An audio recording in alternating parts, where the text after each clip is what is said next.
everybody. I am your host. I am Jessica Koch, and we are back again with Profound Professionals. This is the interview series we have been running for 8 years. We bring you industry experts from all over the world, and they help improve your personal life and grow your business. And today we have an amazing guest. We have Nava with us. She is a social innovator, and she is passionate about creating a better world for all of us. Welcome, Nava. Thank you so much, Jessica, for having me. I am It, delighted. it is my pleasure for sure. So, tell us a little bit about how being a social innovator became your passion and how you're focusing on helping create this better world. Sure. Um, well, ever since I was a young child, I was intrigued by the world. Mhm. Uh, I was born in what is now Ukraine, but it used to be as the Soviet Union, so behind the Iron Curtain. And that is quite the experience to see a tyranny in action. Mm. And then moved and lived half my life in Israel, and then moved again and have lived the other half of my life here in Canada, where I am right now. Oh. Um, all these moves and my career working with people, because I've always looked for ways to heal, to Mm, help. mm, Back then, it was like cure, right? Because it mhm, was all about the clinical world. When I, in my mind, as a child, well, healing means only being a doctor or mhm, anything affiliated with medicine. And uh, and my other passion was patterns. mm, Always look at patterns. What is connected with what? What can predict what? And I mhm, saw patterns in everything. Everything was fractals. And eventually, these things came together um, in my PhD, which was in epidemiology, which connected human behavior with mm, statistics or with patterns. So it was the mathematical analysis of human mm, behavior. mm, And the reason for that was because I saw so many intriguing patterns in human behavior where humans could be anything from, the Dalai Lama, people who inspire us and want peace, mm, and the Ubuntu, the African Ubuntu of I respect your humanity and you respect my humanity, and mm, together we will do well. And the Native American philosophy of living in peace with each other and with the land. So from that to, tyrants and murderers and psychopaths and narcissistic people and everything in between. mhm, And it puzzled me how these forces affect the world. mm, And when you look at the world around us, the feeling is that the evil forces, if we can call them that, the exploitive, the non empathetic, the psychopathic forces, are sort of governing the world in as far as we can see. And mhm, all the rest of us are sort of going along and saying, that's life, what can we do? Um, and it is that view of life that really drove me to seek social justice, social change, to make sure that this narrative of there's no other way mhm, is false, right? Is not upheld. That it is questioned, that it is challenged, and that we can find better ways. mhm, And all of that, I worked for many years with as a clinical dietitian, so that was my healing part. And then I actually learned uh, um, energy healing as well, which felt so much more deep than the clinical way.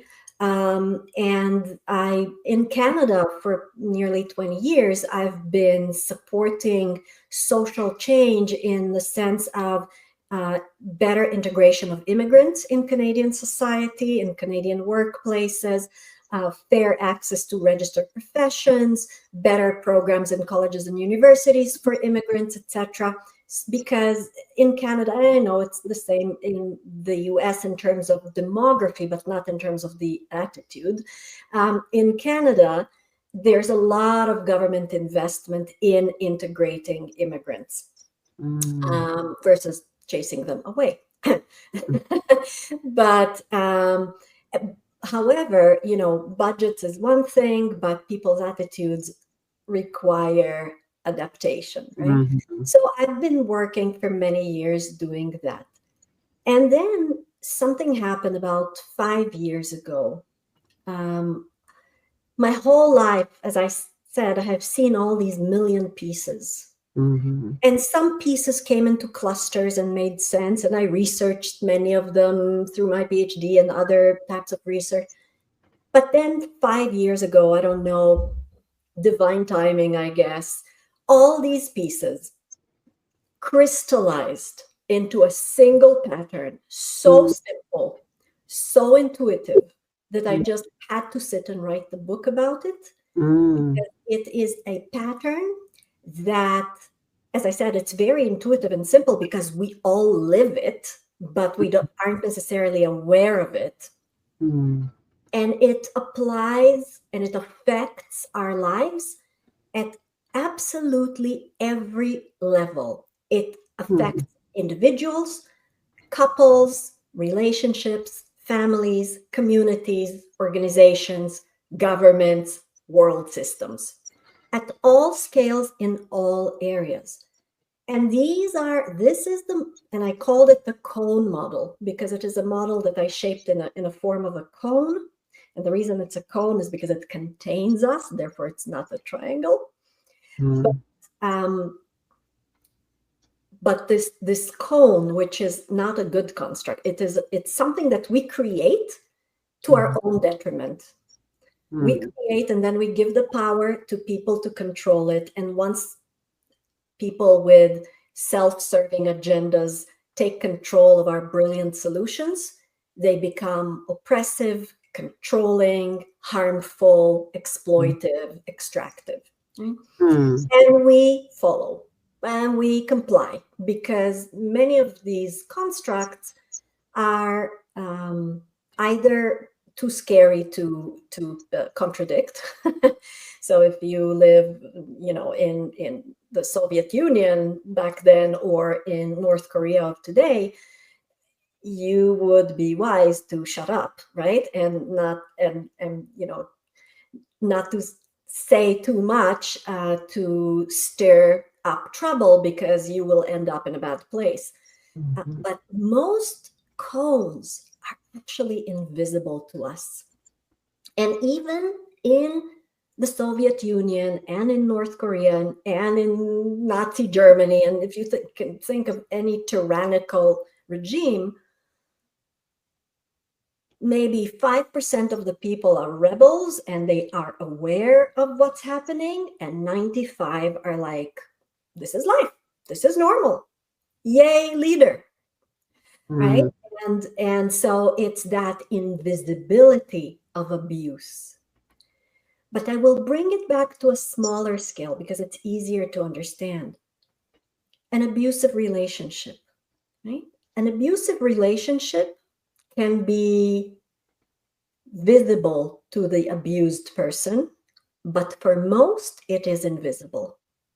For Mhm. most people who are in an abusive relationship with, let's say, a narcissistic partner, uh, they don't know that they are abused. They think that everything bad that's happening is their fault because that's the power of the cone. That's the power of this methodology that Mhm. is used to subdue people into cones, to make them the keepers of the cone, to make them loyal to their abusers. Mhm. And it takes a lot of effort for someone in a relationship with a narcissistic partner to wake up and see what's really happening. to see it's not them, right? They're not the crazy ones. They are not the abusers, because that there's a role reversal, right? Which is Mhm. part of. So as I'm saying, many of these cones are invisible, like that kind of a relationship. Mhm. We live within multiple systems that are invisible cones. They are invisible to those who subscribe to them, but they are visible to those outside of it. But when outsiders are saying, "What are you doing? Can't you see? This is bad. This is bad for you. This is bad for the earth. This is bad."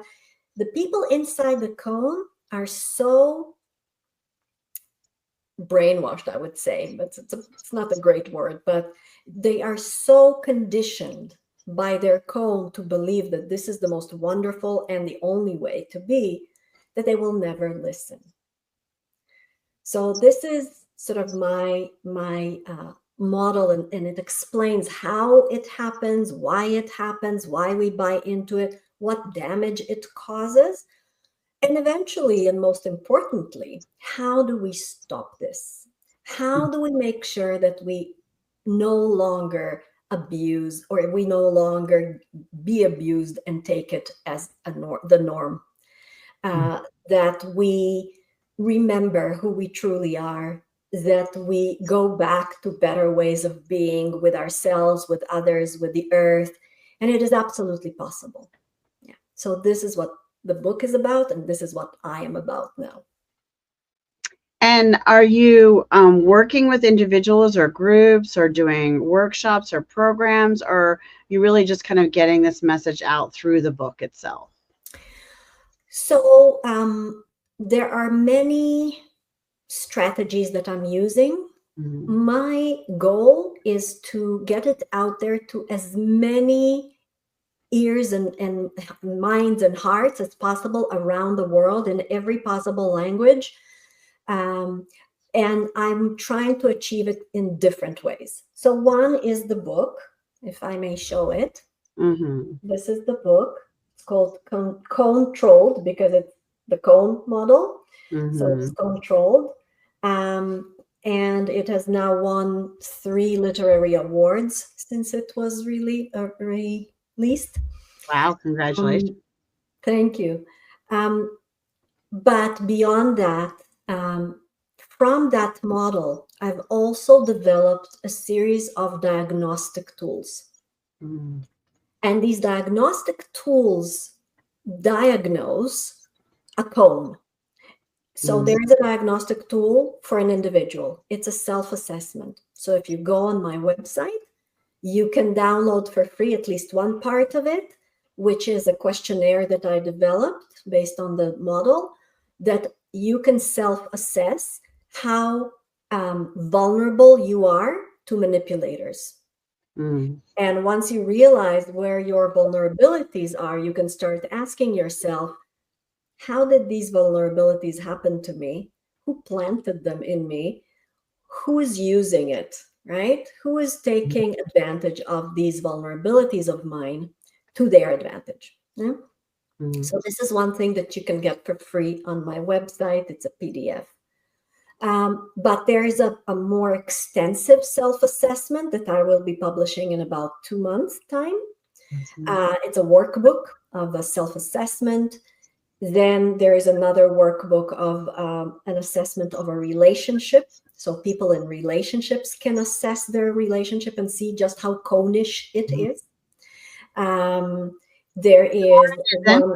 or maybe it's not. So that would be good too. I Oh, said, yeah. So if it is or if it isn't, no, that's good. absolutely. Yeah. Absolutely. And the beauty of this tool is that it doesn't condemn anything for no good reason.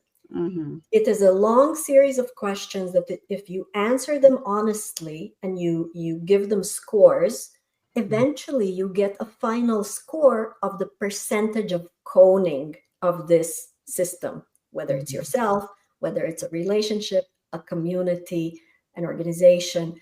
And then you see if it's like 20%, it's good. It's like there may be some issues that are worth discussing and improving, but it's good. But if it's 70 or 80, you're in trouble, right? You're in a very bad relationship.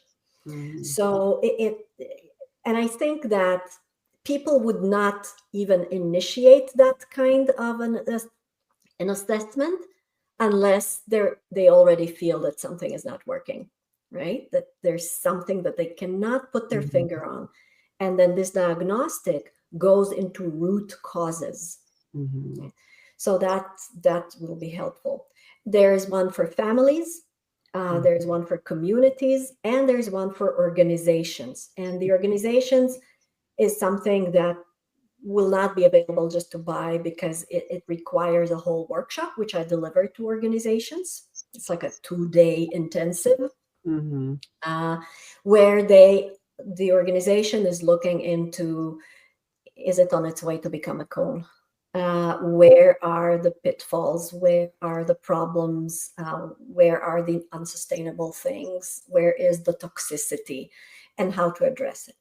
I dare say that organizations that are already fully fledged cones Mhm. will probably not do the analysis because they don't care. Because they know who they are and they're just fine with that, right? It's the others who really don't want to become harmful, controlling, and oppressive that will be interested in something like this. So eventually these will be courses online, but that's the Mhm. next year. That's my project for the next year. I don't do personal counseling just because I don't have Mhm. the personal capacity, the time to do that. But I will, at a certain point, train people to do it because I'm not looking to hog it to myself.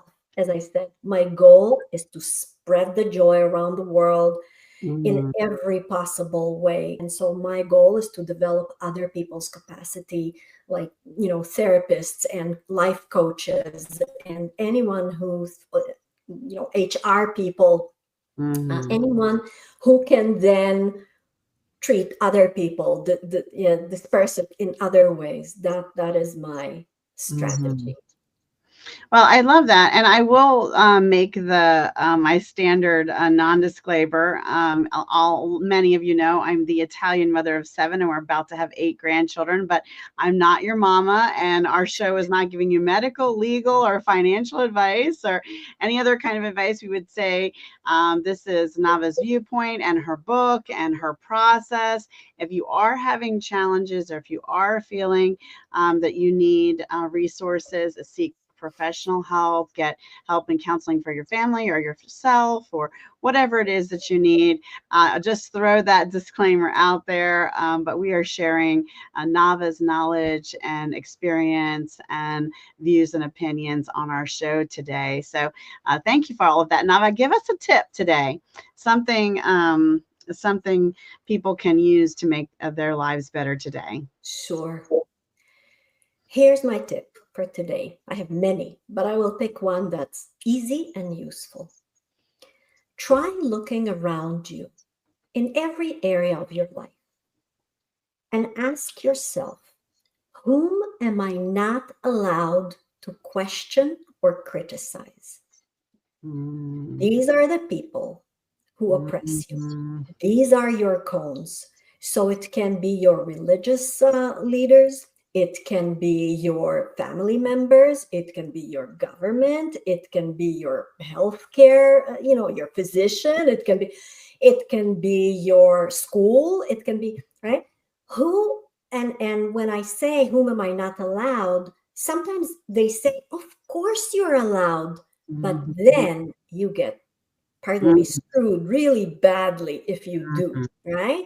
mhm, Because they will shame you, they will silence you, they will ignore you, they will criticize you, they mhm, will tell you, how dare you? What were you thinking? They will victimize themselves, right? mhm, So even when the narrative is you're obviously allowed to ask questions and mhm, criticize or provide critique, but the outcome will bite you in the rear end, that is a cone.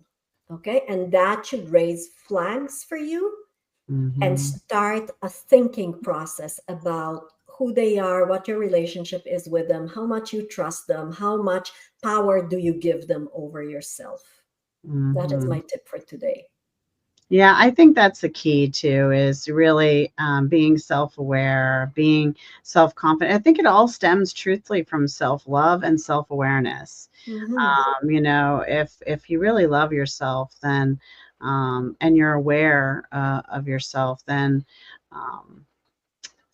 then a lot of this can be avoided. I think you're more in touch with that. Yeah, So, I agree with you, Jessica. But I would add to that that in order for us to reach that place of self-love and confidence, we need to leave some of the cones that intentionally mm, drain that love of ourselves and that confidence out of us, because we are much easier controlled when we feel that loving ourselves is conditional upon their love of us mhm, and or their approval of us. Otherwise we are unworthy of self-love. And when they make us less confident or feel less worthy unless we are loyal and serving and compliant. And mm, so even that self-love and confidence, which are priceless and so important, sometimes it's not even our fault that we don't feel it, because from childhood it may have been drained out of us as a mhm, method of control.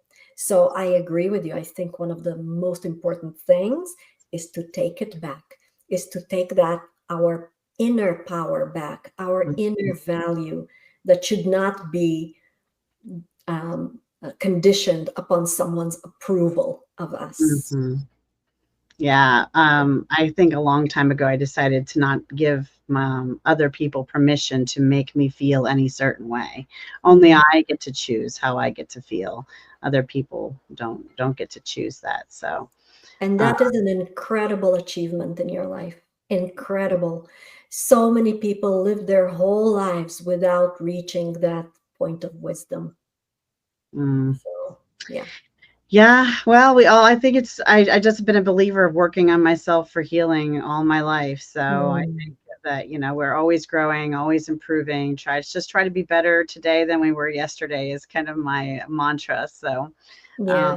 And that is absolutely wonderful and rare, right? mm, And sadly, it is rare mm, because most of us are put on purpose into a rat race, and a mm, rat race and a feeling of insufficiency and fear.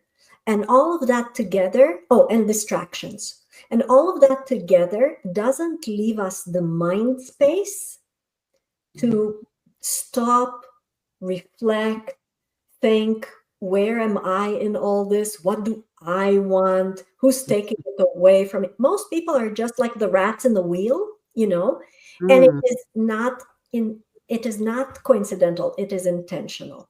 Because when you mm, have people who are too preoccupied with just surviving, uh, they don't have time to ask the difficult questions. They don't have the time to regain and their power and to heal and to put set boundaries. So that some of the evil genius of cones. well, that's fascinating because I guess because I do believe everything is energy and everyone is energy and we're all connected, I but agree. because that's what you describe has not been my experience, and I think it might partially be because like attracts like, right? Where I see people who have abundant mindsets, who are positive, who are kind, who are doing amazing things in the world, and that's what I'm surrounded with. That's been my experience of Mhm. people who are kind and giving without expecting to receive, and also have goals and big dreams, and really love themselves too. So I see more people like that than I see otherwise. So it's funny Yeah. that you say that's rare because that hasn't been my experience. It is It's everyone I very rare, meet. Jessica. It's You everyone I should know, meet. you should know just how fortunate you are to see the world through this lens. And my hope is that Yeah. eventually everyone will be able to see the world through this lens. But that is not the lens that our combs allow us or provide us with. That's because fascinating. they are all about creating a sense of insufficiency and fear, and not and fear in general and fear in specifically against things and people that they divide. As you said, we are all one, but cons don't want us all to be one, because when we are all one, they are nothing. They have no power over anything or anyone. So their tool is divide and conquer. And Mm, they create artificial divisions between people mm, so that they can control those who are in their cone by telling them, you are superior. Those outside our cone are our enemies. They are not really human. They are sinners. Whatever the cone is mm, what they say about those others. mm. They threaten you. They are there to take your jobs away. Sounds familiar? So, politicians use it a lot, Mm, especially against vulnerable populations, mm, against women, against immigrants, against people with disabilities, against people of the LGBTQ community. It is that separation that gives them the power. And I think you've been very fortunate in your life not mm, to experience it at such a level, and surround yourselves with light, and that is beautiful. And I'm hoping to encourage more and more people to surround themselves with that light, with people who are like-minded, with people who are saying, we don't want that division, we don't want to hate, we mm. don't think that we're better than anyone or that anyone is better or worse than us. We are all human beings, not just human beings. We are Human, not better than the animals and the plants and the yeah. bees and the earth, right? We are stewards of the earth, not the Mhm. exploiters of the earth, right? So that is a mindset that I'm trying to build through my book by awakening people to the realities, to their mind prisons, but also by showing how it is possible to leave it and how it is possible to create, Jessica, what you have, right? Is that beautiful, positive, uh, um, um, optimistic view of life, which is justified. It is not, so cons will make us believe that this is just utopian thinking, like only fools and naive people would believe, and actually the world is dog eat dog. But Yeah. that is a lie. Yeah, that's not true at all. I tell my children always that as long as there's life, there's hope. We always can support one another. We can always find a solution. There's always an answer. There's always a way together.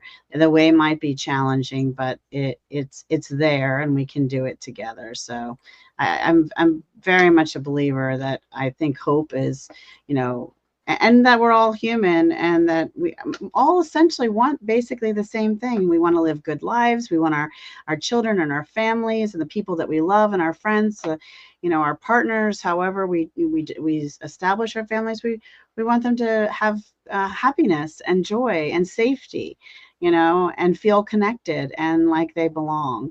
And Yeah. one of the ways we do that in our show, since our very first show 8 years ago, is we take a moment to spread a little light and awareness about causes that are close to your heart. So if you're watching, and we thank you that you are, put in the comments the cause that's close to your heart and press that share button. We might just be able to inspire someone to give time, treasure, or talent, or just do something good, or remind them of a cause they care about. And something good may happen today, all because we shared and talked about a cause. Nava, you have a cause that's close to your heart. Could you share it? Yes, yes. So the cause that is close to my heart is it's an organization that is called Coralus. It's like corals, like coral in the sea, Coral Us. Mm, And it used to be called SheEO, and they changed the name to Coralus. It is an organization of many thousands of women who came together, and to me it was like dipping into a warm bubble bath, and I'll explain why. Mhm. Throughout my life, because I lived in all kinds of cones, like many of us, Mhm. I have seen women trampling other women. I have Mhm. seen women stabbing other women in the back, stepping on them on the way up. When they are up, they don't pull other women with them, sort of behaving like predatory men, right? In a way. Because a lot of women were taught in my generation that women are not your friends, they are your competitors. And that is one of the ways that cones control women, is by discouraging us from creating our communities, because we are powerful community people, women. And so I was always wary about, building a whole circle of female friends just because of bad experiences, even though I always tried and helped everyone and doing everything, and yet, getting stabbed in the back. And that was not nice. And so it took me over 5 decades of my life to start relearning and start trusting other women by finding my tribe. And Mhm. I find that Coralus is my tribe. And not only them, there are other organizations. There is Syntropic World as well in Australia. Mhm. And these are women who are all about empowering other women. Mhm. And to me, it was like, finally, finally, this is what we are meant to do. This Yeah. is what we're meant to do with one another, for one another. And it is Mhm. a beautiful organization that what they do is members donate money on a monthly basis. And this money goes into a pool that funds women from within the organization who want to develop, who are entrepreneurs and want to develop some kind of a business, but Mhm. it has to be a business that is good for the world, that is good for society, good for the environment, that is not exploitive, that is not, the kind that we want to see all around the world.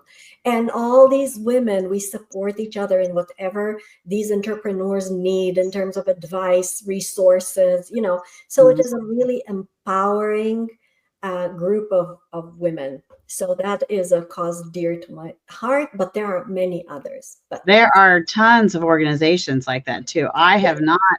I am 51 and fabulous, and all the business women I have met on my journey have been uplifting and supportive and collaborative, and I really think that as more entrepreneurs come in the world and as we have these social platforms, I think we're able to connect across the world in ways we never have been able to before. yeah, And it's been wonderful to collaborate and support one another. So I think that that's a wonderful cause, and thank you for sharing it. Now, how about a book that inspired your personal life or helped you grow your business? You out there also get typing, put it in the chat. We want to hear about the book that you love. But Nava, tell us about a book not written by you that you'd like to share. sure. Well, I'm a bookworm, so that's a Me too. really, really hard one. Me too. Really, like if you see behind me, that's my I library, just partial library. Um, but if I had to pick one, I really love and I recommend the whole series of Freakonomics, if you're Oh, familiar with that. So no. Freakonomics is a brilliant, brilliant. It started with one book, and now I think there are 3 or 4 of them. I have all of them. And the reason I loved it so much was because these are two brilliant Stevens. One is an economist, and the other is a journalist. Mhm. And they came together to write this brilliant series of books where they examine different social systems and they ask the difficult questions of, Mhm. is that true? Are the things that we believe and understand about these systems, do Mhm. they pass the test, right? Pass the Mhm. difficult, and the economist has tools of economists that Mhm. analyze it, numerically and statistically, and Mhm. the journalist is looking at it from the narrative point of view. And it's just absolutely brilliant, easy to read. It is not like heavy academic. It is just a fun and thought-provoking book, which I really connected with, because my book is also questioning the big systems, the things, the holy cows that we will not poke. I poke them, and so I felt great connection with Freakonomics, and I really recommend if you haven't read yet.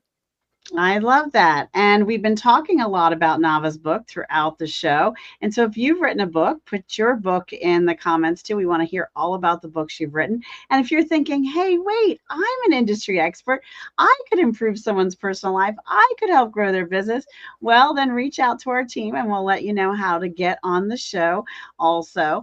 Nava, you want to talk and give us the title of your book one more time and then tell us that website where they can get that Yes, different. absolutely. So the name is Controlled, and it's written Cone and Trolled. Now, if you're looking for it on Amazon under this name, unfortunately, Amazon autocorrects it into Controlled, and then you get a series of books with shirtless men. Not that I have anything against it, but that's not my book. So if you're looking for it, you just use my name, Nava Israel, and then it's the only book under my name. All right. Well, that helps. That's Controlled. And my website is www.navainc, that's NAVAINC.ca, because Canada. There you go. CA. Yeah, it's very simple. Go on my website. You can download for free your self-assessment and go from there. Well, it has been so lovely having you on the show, Nava. I hope you've enjoyed being here today. Very much. Thank you. And it's been very nice to hear your story. And if you'd like to check out her book or her assessments, then reach out. And as we close our show today, if you could share with us a final thought, a piece of information, or something to inspire us as we go. Sure. Here's something to inspire. As I said, cones are trying to convince us that there's nothing better out there. They are trying to convince us that there's no point of trying anything better because it just doesn't work. But again, I want to remind everyone, this is a lie. There are actually so many beautiful communities out there, beautiful initiatives out there that work really well outside of the controlling systems. And the reason that most of us don't know about them is because these controlling systems also control media and education, and therefore we don't find these things in our history books, in our geography books. We don't find these things in our media postings. It's almost like we have to look for them in order to find them because the cones silence that information. But that doesn't mean that they don't exist. So I urge you to go and seek your tribe, go and seek the things that really speak to you, go and see that there are better ways of being. And even read, try and read subversive, not inciting, but subversive independent media outlets that are not governed by the 6 billionaires that own the whole media. Read independent journalists and see what they have to say, what their view is, and just don't get despaired. There's no other way but down is a lie. The other way is up. Yes, up. There is so much hope and joy and wonderful news and wonderful things out there. And when we seek and focus on that, I think that's what we find. There's a line in Pollyanna that talks about the happy text. If we seek the good in others, then we will truly find it. So if we seek the good in our world, I believe that we will truly find it. So I am your host, Jessica Koch. This has been Profound Professionals. And until next time, everyone, be kind to yourself out there and be kind to each other. Bye-bye now. Thank you so much.